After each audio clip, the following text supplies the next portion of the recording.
Hey, Nicole Roberts Jones here, and welcome to another episode of the Meaningful Work Podcast, a time I get to help you really align your career with God's plan for your life.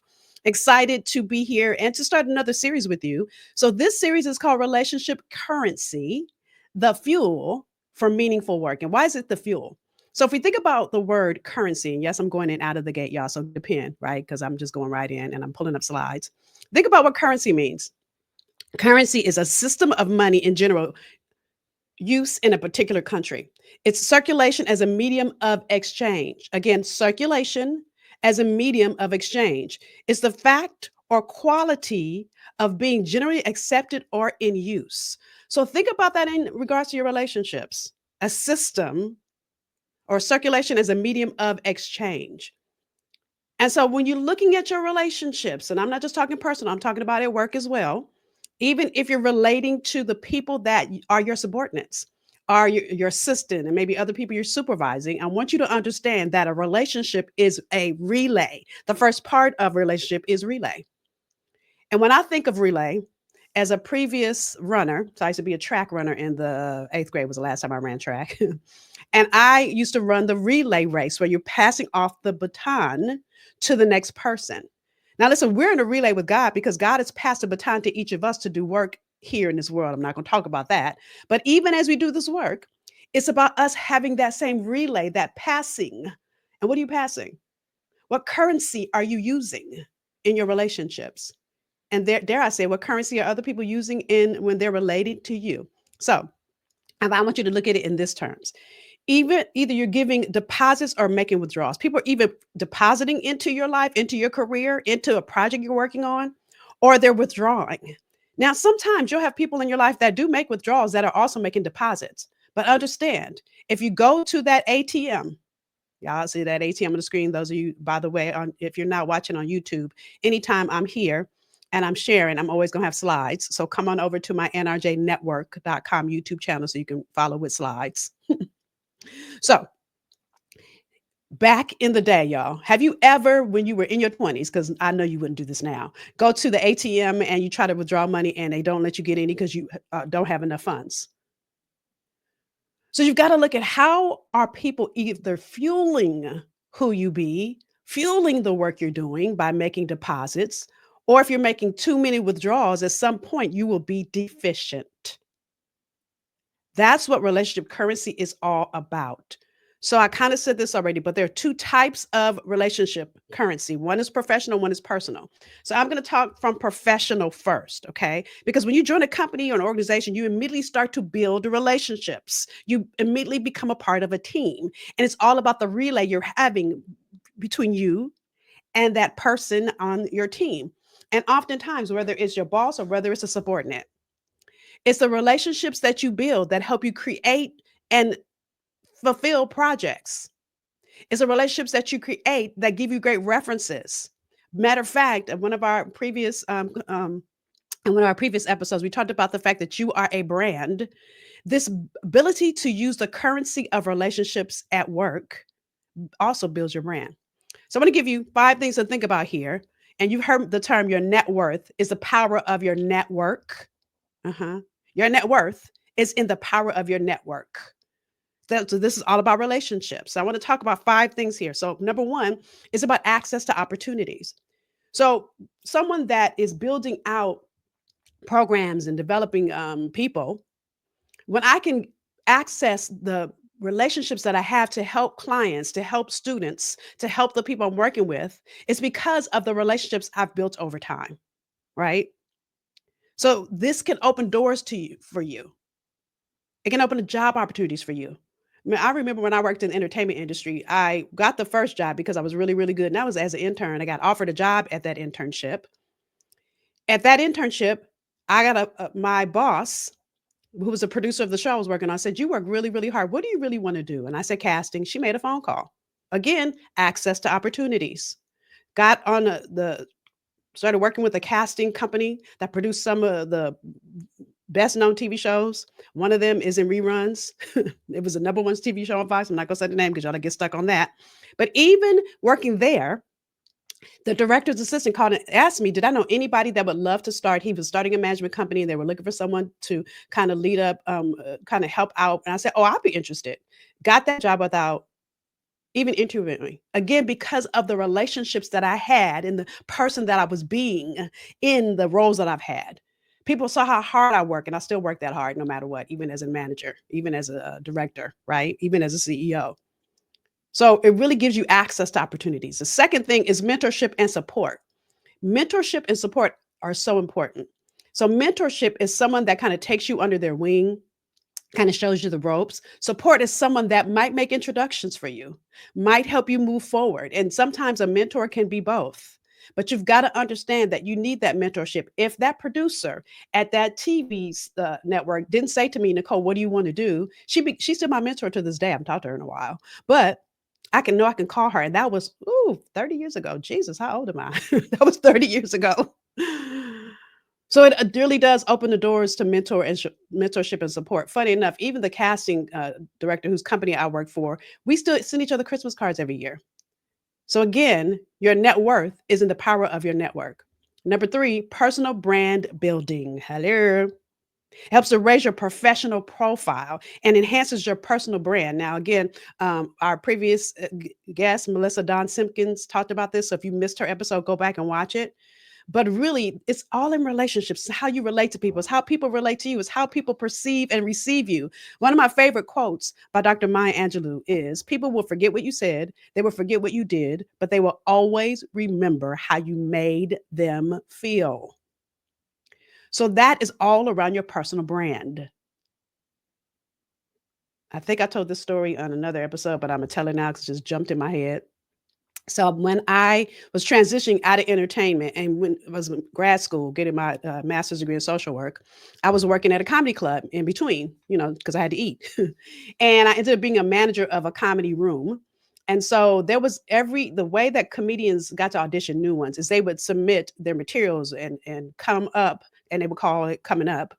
On Monday nights, right? They'd have a little window every Monday night. We'd do two or three. And so they'd come and see if they were selected. Well, this one woman every single week never got selected. Never. Never. And the reason why, if I'm gonna be honest with you, she wasn't funny. So when she asked me, Nicole, I come here every week. I'm on time. I submit my materials, and I never get chosen. Why is that? And so I asked her, I said, do you want me to tell you the truth, or do you want me to tell you the answer that's gonna make you feel good? And she said, tell me the truth. So the thing you have to know about me is I always try to honor the dignity of people's human spirits. So the first thing I said is your package is so phenomenal. It's well done. It's put together so professional. You could make money helping these other comedians put together their package. So whereas your packaging is phenomenal, you're just not funny. And so she thanked me for being honest, never saw her again. So cut to now, I have finished my graduate degree. This is maybe 3 years later.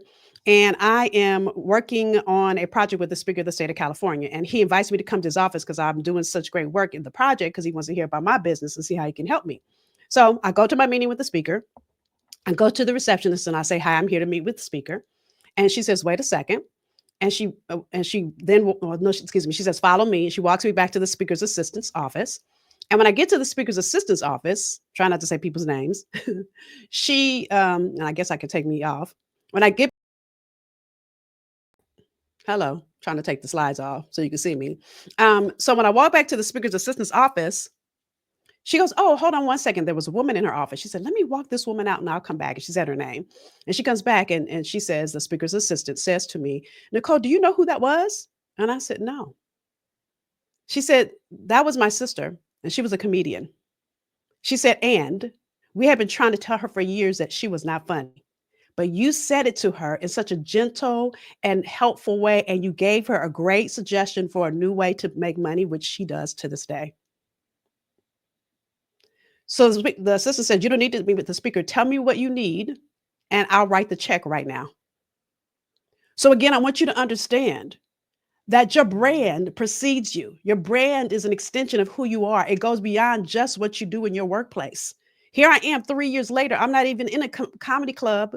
I'm in the Speaker of the State of California's office, and my brand showed up before me. So I want you to get that.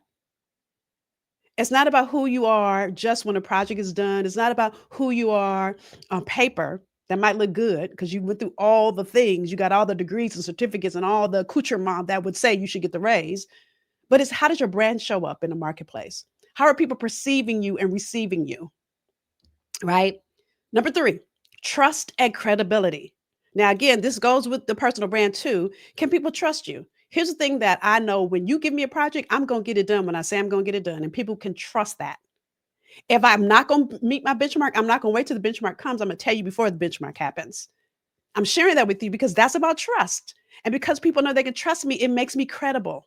Do you know that when I left the entertainment industry, matter of fact, I still get phone calls, people trying to get me to work on producing or casting something because of my reputation. Even as a coach, I get phone calls sometimes that I have to turn down because I don't have the bandwidth to take on a client because of my trust and credibility. Okay. So, again, your net worth is in the power of your network. Think about what a network is. If I think about it in my computer, my network is what gives me access to the Wi Fi that I need. No Wi Fi, I wouldn't be here with you right now. Right? But that's real. So I want you to really realize and think about how you're building trust. Or are you dissipating it? How are you building credibility? If you walked out of the room, what would people say about who you be? It's like having a credit card and you go through a credit check. All they're doing is making sure that you have paid your other debt, that you don't have debt that's outstanding. Because if you aren't paying that debt, why would I give you more debt and you also not pay me? So that's what people are looking at when they want to work with you or build with you. And then also, when you are out and building relationships, the thing I love about being in a workplace is that you get diverse perspectives. Everybody comes from different places. Listen, usually your friends are like you. But when you're working with people that you may not have picked, you sometimes you might even like the person on your team. But I've realized if I can let go of differences, if I can let go of, ooh, she gets on my nerves, that kind of stuff, right? Then it opens me up to learn new and different ways of looking at things. It gives me opportunities to see different perspectives on the same project or same network, right? It gives me different viewpoints, ideas, and experiences, which can broaden my horizons. And the same for you, and really inspires innovation. Okay. So these are the 5 reasons that you've got to tap into your network. Now, listen, even beyond that, as I start talking about personal, here's where the two bump together. I'm gonna give you some. You guys know I got to bring in some Bible. So the first Bible verse, Luke 6:43 through 44. For a good tree does not bear bad fruit, nor does a bad tree bear good fruit. For every tree is known by its own fruit. So if you're a tree, what fruit are you known by? That's building that network, right? That's that net worth. Do not be misled. This is 1 Corinthians 15:33. Do not be misled. Bad company corrupts good character. If you have someone on your team that's being fraudulent, it's not going to just make that person look bad. It makes the whole team look bad. If you have somebody that's stealing money, especially when the company is maybe government funded, that government agency is not going to say, oh, that just that one person. The whole agency is under inspection, investigation. And the whole company could go down because of that one person. Next one. Proverbs 13:20. Walk with the wise and become wise, for a companion of fools suffers harm.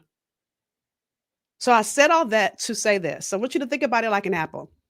Yeah, I know what apple is, so I'm gonna take that off the screen because you know what an apple looks like. But have you ever heard someone say that one rotten seed spoils the entire apple, spoils the entire bunch? So let me ask you, would you ever eat a rotten apple? Nasty, right? And I have a picture on the screen, those of you that are listening in. Would you ever eat a rotten apple? Like if you saw that that apple was rotten, would you even buy it in the store? I wouldn't buy it. But you've got to understand when you have people around you that are withdrawing, that's that negative that are, or maybe they're depositing, but they're depositing negative. You're not taking the time to look at who you be and how you're dealing with that situation.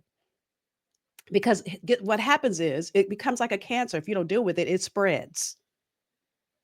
And if you overlook it, at the end of the day, especially if you're the director, the vice president, the chief, whatever that might be in that in particular department or business altogether, it makes you look bad because you're not dealing with the thing that is not producing. And 9 times out of 10, listen, I remember I was a director of training at a company, and I had a trainer that would come in my office every time she had supervision and she start crying. So I would say, go finish crying and come back and we'll have your meeting. She did it every week.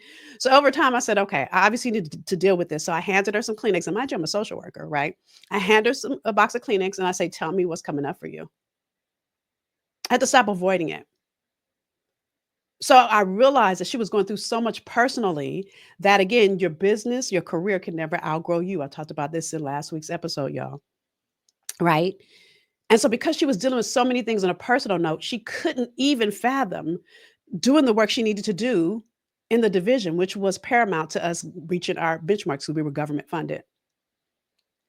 So I'm sharing that with you because once I helped her work through it, she started to excel. She was superseding her numbers. She was doing great, but I had to stop long enough to pour into her, to deposit, to help her move from where she was to where she needed to be. And part of that was encouraging her to go get a therapist too. But again, that's that seed, that one seed.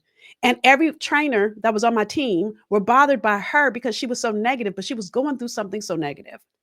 So you've got to understand all the people on your team at work relate one to the other. You as a coach, the VP, the head, whatever that is, if you're the head of that team, you're the coach. It's the coach's responsibility to give the playbook, yes, but also to nurture the seeds of your players. Come on, that was just good for somebody, right? So I want you to understand that apple seeds are interconnected, and so are we.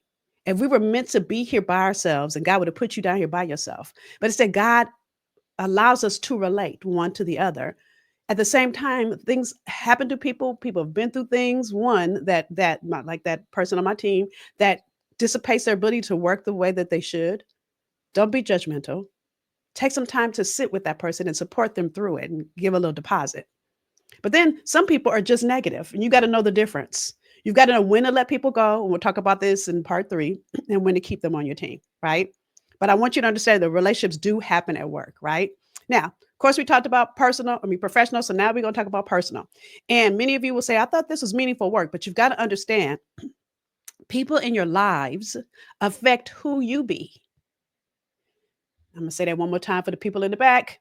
People in your lives affect who you be, affect how you show up in the world. They're either depositing wonderful things in you, or they could be depositing negative things in you that you then choose to believe, that then lead you on a negative path, like a relationship that goes bad. Doesn't mean all men are bad. It means that man was bad and he has to go. But if you allow that person to deposit things in you, and they say, well, you're not good enough, you're not going to find anybody better than me. You've got to know who you are and say, yes, I am, because God would never give me that. Hello, come on, somebody, right? And even when you're at work and you have haters at work, this is all about that relationship, y'all, right? So let's dig into personal. I'm going to give you let's talk about the power of your social circle. Then I'm going to give you the 5 players that should be on your team, right? So it influences your thinking and your behavior. I kind of just talked about this. It influences your thinking and your behavior. Your closest friends and your colleagues shape your perceptions, your attitudes, and even your habits. So you got to be mindful of who you have around you. Remember, bad company corrupts good character. 1 Corinthians 15:33, right? Second, and impacts on your self-esteem and your confidence. You have people around you saying that, girl, you don't know what you're doing. Who you think you are? And you allow them to stay and you believe that, then it starts to make you second guess yourself. It starts to make you feel like, oh, well, maybe I'm not smart enough to do this. Decisions and choices. So listen, I remember for years, my friends told me I was being too picky. This is the truth. And talking about dating. And so I said, okay, well, maybe I am being too picky. So let me go ahead and date somebody that's beyond my standard. And baby, he was the worst. So you got to be clear and uncompromising with who you are, but be mindful of who is depositing into you. Is it healthy? Is it real? Or is it something that you need to avoid? And sometimes, if you can't figure this out, this is where a therapist is handy, y'all. So you can work through this in a therapy session. Goal achievement. Listen, there have been times I remember when at 23 years old in 1993, I started a program for teenage girls at my church. Did I know what I was doing? No. But all I knew is I had this mission. I could feel my soul stirring. I knew that this was my calling, that God was calling me to this work. And when I started calling my friends, some of them said, "You gonna do what?" So those became the you're not you're in my outer circle. Talk about that week 3, right? You're in my outer circle. The ones that said, "Oh, yes, I want to help you." Those are the people that were willing to make withdrawals and deposits. Those were people that were willing to roll their sleeves up and work with me in a field that I didn't know what I was doing. Listen, I still worked in the entertainment when I started this. It was this work that led me to do the work I'm doing now. But when you have people around you that don't even try to believe in your dreams, don't even try to give you a healthy perspective. And sometimes you might need some truth telling. That's different than a negative. You've got to know the difference, right? And then the last thing here is mental and physical health. So when people start to make you second guess yourself, you start to doubt yourself, your mental health starts to go down. When your mental health starts to go down, stress is one of the leading causes to heart attacks, depression, all those things begin to tap into your health. So I want you to understand that the power of your circle is so big. It reinforces and reflects into the person you're becoming. So this is a Bible verse. Oh, and success and failure. That's the last one. Sorry. It also speaks to your success and your failure, right? So the power of your social circle, just to review, influences how you think and behave. It impacts your self-esteem and confidence, decisions and choices, your goal achievement, mental and physical health, as well as success and failure. You will fail. You will. There's been times that I have failed miserably that my friends have picked me up and made me see who I was so that I didn't go down into a dark hole. So you want to make sure you have people around you that can lift you up, that can be truth tellers, that can do all those things. I'm going to walk through that. But before I do that, let's talk about this Bible verse that we probably all have heard ad nauseum. Proverbs 27:17. As iron sharpens iron, so a man sharpens the countenance of his friend. So you could say, so a woman sharpens the countenance of her friend, whatever way you need it, right? So the word countenance, because y'all know I looked it up, means generally refers to a person's face, facial expression, or demeanor, often conveying their inner state or mood. So I want you to get this. If iron sharpens iron, and it really speaks to the countenance of your friends or the countenance of you, then it's about the inner state of mind. It's sharpening your inner state of mind. You guys get that? Even if you break that down, iron sharpens iron. Now, have you ever sharpened even a pencil? And all the things that pencil has to go through to get sharpened? So imagine an iron, what an iron has to go through to get sharpened. It ain't easy and it hurts. So just because someone is honest with you doesn't mean that they shouldn't be on your team. But I want you to understand that either people are lifting you up and growing you and helping you and lifting you up, or they're tearing you down. And you've got to know the difference, right? So let me go through quickly the 5 players that you should have on your team, building your top 5. Now, some people may play different roles. I'm going to go through these quickly, but you'll get the general point. Now, what's funny, I wrote my first book that I wrote called Define Your Own Way, which those of you that are interested, you can find it on my website, Define Your Own Way, which was originally written to young African-American women. I have a whole chapter on relationships. And that's where I'm pulling all this content I'm sharing with you from, right? So I'm sharing that with you because I've seen this time and time again. I wrote that book in the early 2000s. I think it was 2007, maybe. And I've seen this time and time again still hold true. These are the top 5 that you need on your team. You need a mentor or a coach. So let me tell you the difference between a mentor and a coach. In my humble opinion, a mentor is someone you are either working with right now or you've worked with in the past that can give you some suggestions, some advice around your career path. A coach is someone you pay and you have a contractual agreement that we're going to meet every other week at this day and this time to work on this predictable result. The difference is that you don't pay a mentor. A mentor is going to fit you in when they can because they're busy. You might meet them once a quarter.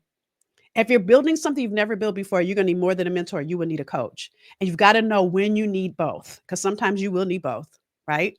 Number 2 is motivator. Motivator, someone that encourages you and pushes you forward. Sorry, is a hard worker, right? This would be like a point guard on a basketball team, because if you're building your top five, right? So this would be your point guard. By the way, your mentor, your coach would probably be your coach, right?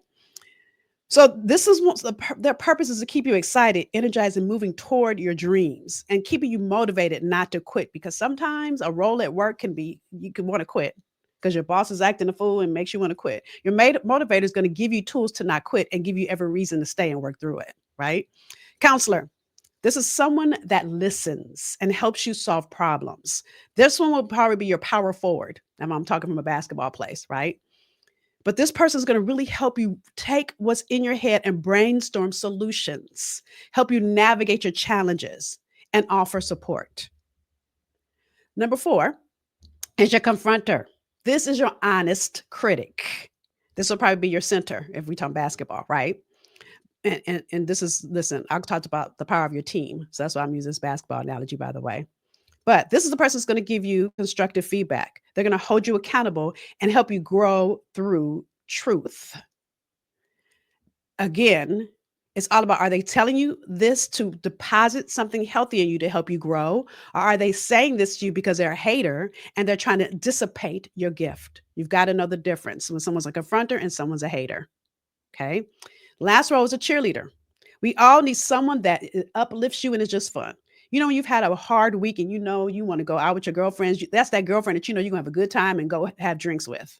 This is the girlfriend that you know, oh, I'm gonna just go sit on her couch and we're gonna chat, and it will dissipate all the things I'm going through right now. Sometimes we just need that. We need someone that's going to boost our spirits, that's going to give us confidence, that's going to bring in positivity, that helps us be resilient through what we're going through. So you've got to know that there may be some additional members, or some people may play addition, more than one role in your life, and that's okay. But these are the top 5 musts that I found in the work that I've been doing as a coach, as a social worker, as a CEO over the last 30 plus years. These are the things that I see every woman, every man, every person needs in their lives, so that they have the team that deposits in them so you can stay in the game. So you can stay true to the thing that God has crafted and created you to do, right? So with that, again, we're looking at deposits or withdrawals. Are people making deposits in your life? Or are they making withdrawals? And sometimes people will withdraw, but do they come back and make a deposit when they withdraw? Are you guys getting me with that? At the end of the day, you got to assemble the right team. And what's right for you may not be what's right for your colleagues. What's right for you may not be what's right for your husband. He might have his own separate team. You might be one player on his team. And we could talk about the sixth man, which is your mate. We're going to talk about that in the next episode. But I want you to understand this.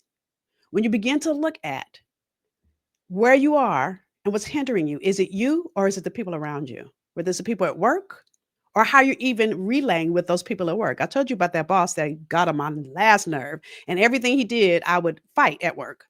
It was when I stopped fighting and started saying, okay, how can I really bring out the God in me to deal with this crazy man? This is the truth. And I started, rising above all the negative, because he knew I had a business. He was trying to hinder me from running my business, to be honest. I started to rise above it. He got fired. I've seen that happen. That's not the first time I've seen somebody got fired. When I stopped fighting him and started realizing he's not the fight. The fight is the enemy trying to throw me off my course. Who do I need to be in this place to get through this and still keep my dignity intact, still honor God and the woman he's created me to be? When I let go of my emotions and began to realize, how can I deposit something healthy in this place? Everything shifted. So my question to you is, where are you in this place, personally and professionally, looking at relationship currency? Where are you with the people that are working on your team? Are they all making healthy deposits? Are they making withdrawals? And if they're only withdrawing and not making a deposit, that's a conversation to have. Some people will make withdrawals, but they've got to bring back a deposit that equals that withdrawal. So what that looks like is, I told you about that woman that was on my team who would cry and cry and cry, and she was withdrawing and withdrawing and withdrawing until I allowed her to fully get her cry out and tease out what was going on with her and gave her a plan, supported her and encouraged her. Baby, the deposits she made after that were abundantly above all the other stuff she had been doing and crying in my office for the months and weeks she had been. You've got to take some time and look at how are you in this relationship place? Who is on your team and helping you grow forward? And as you are on other people's teams, how are you helping them grow and move forward? All right. So that's part one of relationship currency. Part two and part three coming. Part two is your sixth man, your mate. Excited. Trying to get my mate. We're gonna see if he gonna say yes to be my guest on that one. We'll see. If you see me by myself, that means I couldn't get him to do it. My husband is a behind the scenes kind of guy. And then part three is talking about the others that you've got to let go. All right. So, with that, as always, I want to hear from you. I want to know takeaways, what you learned. And please share this because you never know who is in a place where they need to evaluate their relationship currency. All right. I'll see you for part two next time. Bye, y'all.